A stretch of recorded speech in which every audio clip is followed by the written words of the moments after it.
नमस्कार दोस्तों, आज हम कक्षा 12वीं के गणित का अध्याय 13 पढ़ने वाले हैं, जिसका नाम है प्रायिकता। आज हम इस अध्याय का भाग 1 पढ़ने वाले हैं। तो चलिए दोस्तों, देखते हैं कि आज के इस वीडियो में हम क्या पढ़ेंगे। तो आज के इस वीडियो में हम देखेंगे प्रायिकता की भूमिका। तो चलिए आगे बढ़ते हैं और शुरू करते हैं हम हमारा आज का भाग। तो दोस्तों, जैसा कि आप सब जानते हैं कि किसी घटना के होने की संभावना को हम प्रायिकता कहते हैं, अर्थात प्रोबेबिलिटी कहते हैं। यानी कि अगर मैं ये कहूँ कि आज बारिश हो सकती है, तो यहाँ पर दो प्रकार की संभावना हो सकती है, या तो बारिश होगी या फिर बारिश नहीं होगी। तो दोस्तों, ये जो संभावना आपको यहाँ पर प्राप्त हो रही है किसी घटना की, इसे हम प्रायिकता अर्थात प्रोबेबिलिटी के नाम से जानते हैं।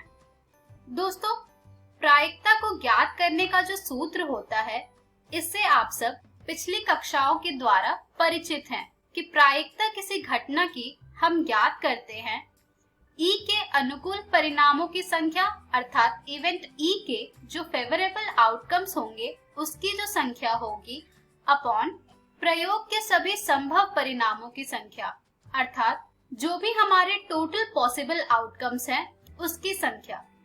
तो इस प्रकार से हम किसी भी घटना के होने की संभावना को ज्ञात करते हैं, अर्थात प्रोबेबिलिटी ज्ञात करते हैं। दोस्तों, अब हम प्रायिकता के कुछ महत्वपूर्ण बिंदुओं को दोहराएंगे। आइए जानते हैं उसके बारे में। सबसे पहले हम जानेंगे रैंडम एक्सपेरिमेंट के बारे में।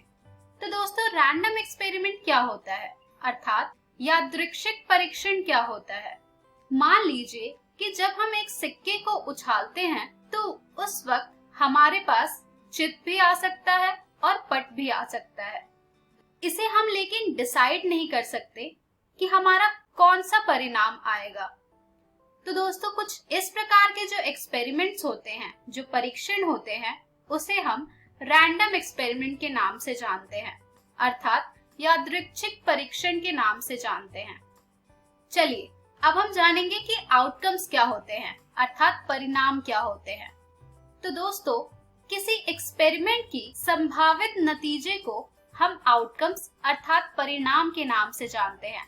जैसे कि अब मैं आपसे ये कहूँ कि हमने एक सिक्के को उछाला है, तो वहां पर हमारे पास हेड भी आ सकता है और टेल भी आ सकता है।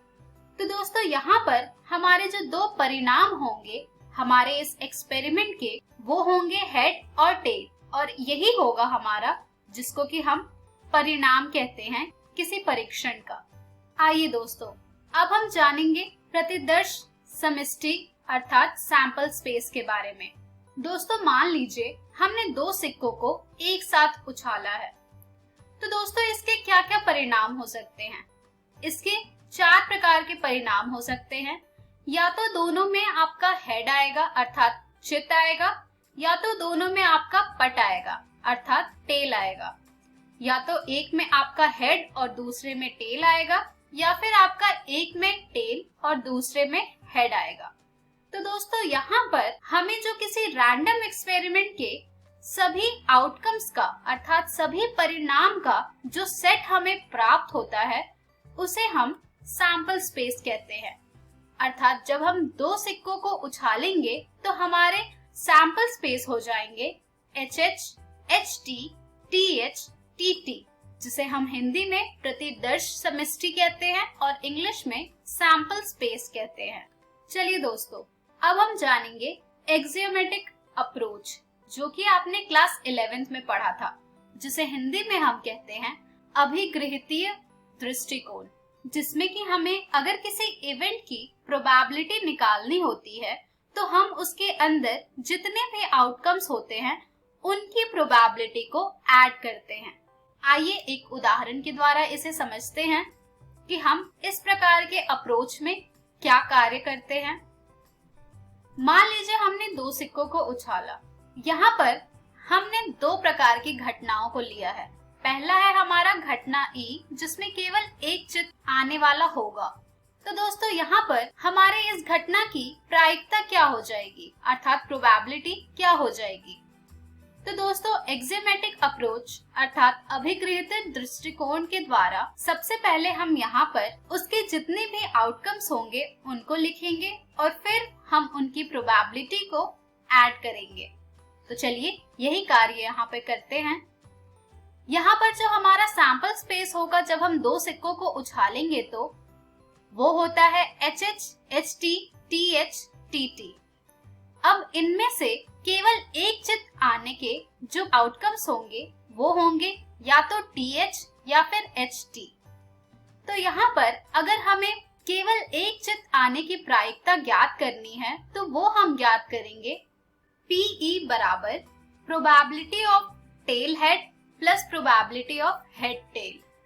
तो दोस्तों यहाँ पर हमारे टेल हेड की जो प्रोबेबिलिटी आएगी वो आती है हमारी 1/4 और इसी प्रकार से हमारे हेड टेल की जो प्रोबेबिलिटी होती है वो होती है 1/4। तो दोस्तों यहाँ पर हम इस घटना की प्रायिकता ज्ञात करने के लिए 1/4 प्लस 1/4 को हल करेंगे जिससे कि हमें ये प्राप्त हो जाएगा 2/4 which is equals to 1/2।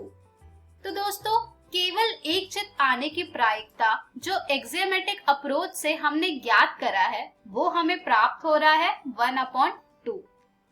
तो दोस्तों देखा आपने कि किस प्रकार से आप इस अप्रोच के द्वारा प्रायिकता ज्ञात करते हैं।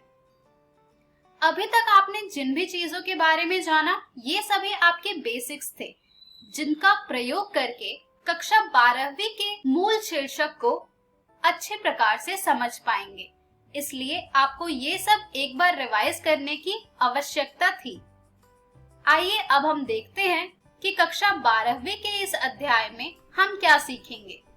तो दोस्तों इस अध्याय में जो सबसे पहली चीज हम जानेंगे वो होगा सप्रतिबंध प्रायिकता, जिसे इंग्लिश में हम कहते हैं कंडीशनल प्रोबेबिलिटी।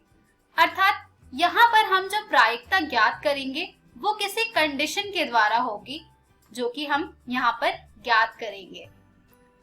दूसरी चीज जो हम यहाँ पर सीखेंगे वो होगी बेस प्रमेय, साथ ही प्रायिकता का गुणन नियम तथा स्वतंत्र घटनाओं के बारे में।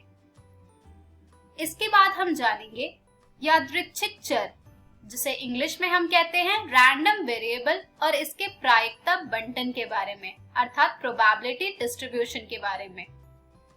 इसी प्रकार से अगली चीज जो हम यहाँ पर इस अध्याय में सीखेंगे वो होगा कि हम प्रायिकता बंटन का किस प्रकार से माध्य ज्ञात करते हैं और साथ ही प्रसरण ज्ञात करते हैं। और फिर हम सीखेंगे असंतत प्रायिकता बंटन के बारे में अर्थात डिस्क्रीट प्रोबेबिलिटी डिस्ट्रीब्यूशन के बारे में। तो दोस्तों ये सारी चीजें हैं जो कि हम हमारे 12वीं कक्षा के अध्याय में सीखने वाले हैं। तो दोस्तों इसी के साथ हमारे प्रायिकता की भूमिका की वीडियो समाप्त होती है। आज के इस वीडियो में हमने जाना प्रायिकता की भूमिका के बारे में। हम हमारे अगली वीडियो में जानेंगे सप्रतिबंध प्रायिकता के बारे में। धन्यवाद।